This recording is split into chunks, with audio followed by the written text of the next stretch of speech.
우리 지역에서 가난한 사람들의 얼굴은 소외나 결핍 그리고 의존, 누군가의 도움이 필요한 모습을 취하고 있는 것 같습니다. 그리고 우리 지역에서 가난을 해소하기 위해서 우리는 그들에게 다가갈 기회를 찾아야 될 것 같고요. 기부를 좀 많이 해야 되지 않을까. 하여튼 만날 기회를 찾는 게 중요한 것 같습니다. Okay, so I've noticed some in my country are still unaware of financial literacy despite this information being openly shared already both offline and online. If I had the chance, I would speak with the people in the local barangay or the town hall to suggest or implement a reinforcement of the financial literacy to the people in the area to help these people make use of their money and resources wisely, especially in times like these where unemployment and overspending is prevalent. Hi, my name is Jessica and I am from Malaysia.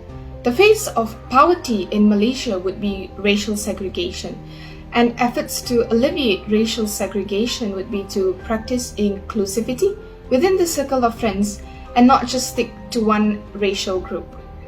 My name is Ming Si, and I am from Singapore.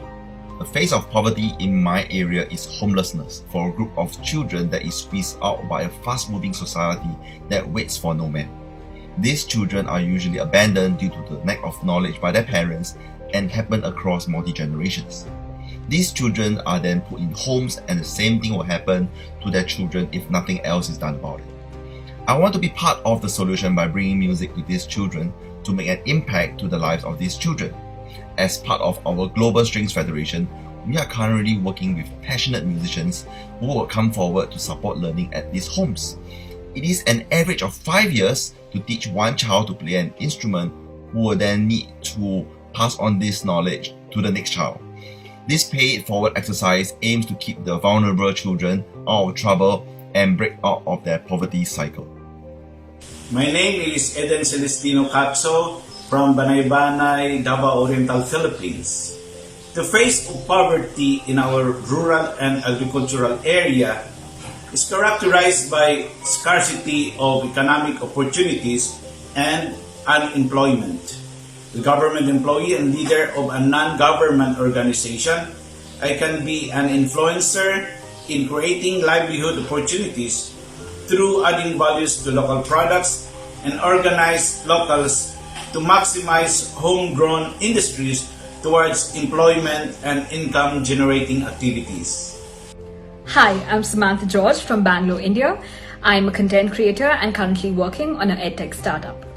So the first question is, what is the face of poverty in your country? Now when it comes to poverty in India, we have seen it rise like never before. There are currently 134 million people, that is 9.7% of the population, that is in poverty. And various studies show that this number is going to increase because of the pandemic, and the repercussions will be seen in, if not all, at least most households.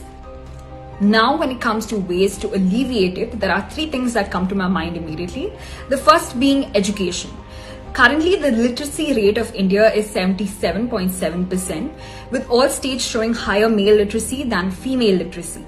Now, it's safe to assume that after the pandemic, the children will be forced to quit schooling and take up manual labor jobs. So by promoting free educational schemes and opportunities, we can at least promote education regardless of the gender, whether they belong to the rural or urban sides of India, thus alleviating poverty at least in the long run. My name is Angela. I'm from Korea. My husband and I are running Orange Airline Company Limited and 2 other companies distributing daily necessities. We started living the spirit of EoC 4 years ago. We have donated the products of our company to the welfare centers for foreign workers in our area, operated by Catholic and Anglican church priests. I've also started helping the welfare center operated by a Protestant minister taking care of the runaway teenagers from broken home. The runaway teenagers are extreme poverty before self-reliance after stepping out of the shelters. So our company and one woman volunteer for Clarity Movement started one-to-one matching donation, supplying the necessities of our company worth $700 to them every month. Thank you. Hi, I'm Gio and I come from the Philippines. The face of poverty in my area is, I think, the lack of the sense of community. While we're really good with building houses, the neighborhood, subdivision, villages, we may have forgotten that we also need to build communities beyond the physical structures. And I want to be part of that solution by making sure that we have these public spaces like the parks, the court, the sports areas, because in this way we could gather, we could have those communitarian moments, organizing activities also like family day. These would be things that would stimulate in us and provide us opportunities to be really a community, not just houses that live or that are just side by side one another. 大家好，我係嚟自香港嘅 Phoebe。咁香港雖然係一個好似好繁盛嘅地方啦，咁但係其實香港嘅貧窮問題都唔少嘅。咁包括咗就係好多人住緊劏房啦，因為香港嘅樓價好貴啦。咁亦都有好多長者，其實佢哋冇一個好好嘅退休保障，導致佢哋去到一個年紀好大咧，都可能做緊一啲即係街邊執緊紙皮去維生啦。